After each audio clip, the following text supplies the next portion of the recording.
Hello, I'm Maclman, and this is my new JailBreak map, Wasteland. So, Wasteland is a big map for starters. It is about 8,500 by 8,500 units in hammer. So, as it stands at the moment, if it was to go on the servers today, that would be the biggest map on the servers.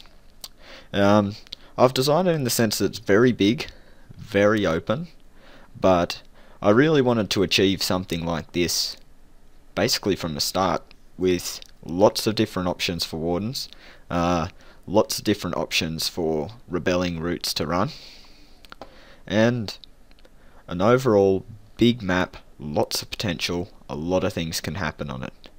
So yeah, in this commentary I'm basically going to talk about the different areas of the map and what I was hoping to accomplish with each of them.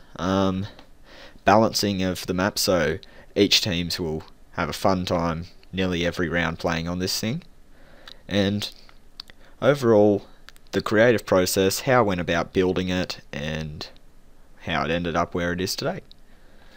So I hope you enjoy this, I hope it's informative, and yeah, let's get started. Let's talk about map design. So the map is broken up into three distinct areas. You have what I like to call short side, which is the area in the red, and then it's the long or open side, which is the area in the blue, and then down the middle is just the middle area, and that's in yellow. So each of these areas are very blocked off from the other. You really can't interact with the other ones from each area, so if you want to do things in, say, Area 1, you need to be in Area 1 to do this. Same goes for, Area 2 to Area 3, or whichever, whatever, example you want to use. So we'll start off by talking about the area in the red, or short side as I like to call it. So let's get into it. Short side features three distinct games. You have the soccer field, a fighting arena, and then that big multi-purpose area up the back, which features raisable rooms, the raisable jump course, and also the two end zones at either end for whatever purposes the warden can imagine. Short side ties in a lot closer to the middle area than open side, as much unlike open, is a much smaller area, similar to the middle, and it more directly connects to there in rebelling opportunities. So there are two main doorways in and out of short side. You have the one to the main cell block and the one to the pool. But it is also to be noted that there is a very dark pool full of rubbish, which at the moment I'm leaving deliberately dark for use of rebelling purposes, so very easy for prisoners to sneak into there, hide, and then utilize that vent system to get out of the area. Another clearly distinct feature of short side as opposed to open and middle is it features games which are a lot more aimed towards wardens' interpretation and how they want to play the games, and using their own imagination to create interesting and fun things for the prisoners to do. Unlike open side, where it's got a few more structured games that the wardens sort of have to play and they can't do a lot with, it features a lot more open creativity, which I really quite like in this side. Moving along to middle.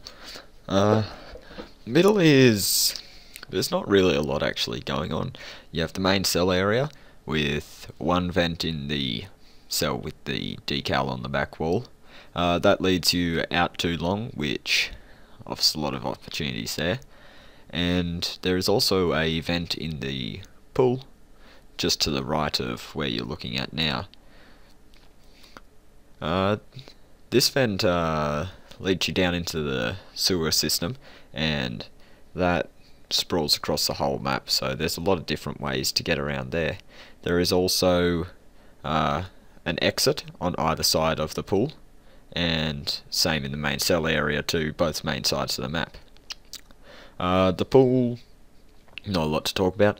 There is one game which is back to the warden's creativity, we'll see what people can do with that. And it also has an underwater maze, with one thing I really kept in mind was the fact that most underwater mazes you see basically drown every prisoner, and it's less about the maze and see who drowns last. This one I really thought about that fact, and I've designed it in the sense that there is 3 breathing holes, and each one has a yellow light at it, as you see here, to distinctly mark where they are, so prisoners can still enjoy this and have a good race through the maze. Moving right along to open, you have the jump rope in that shipping container. The vent out of the cell has been opened, and below where I was standing there's an invisible ladder to get prisoners over to short side.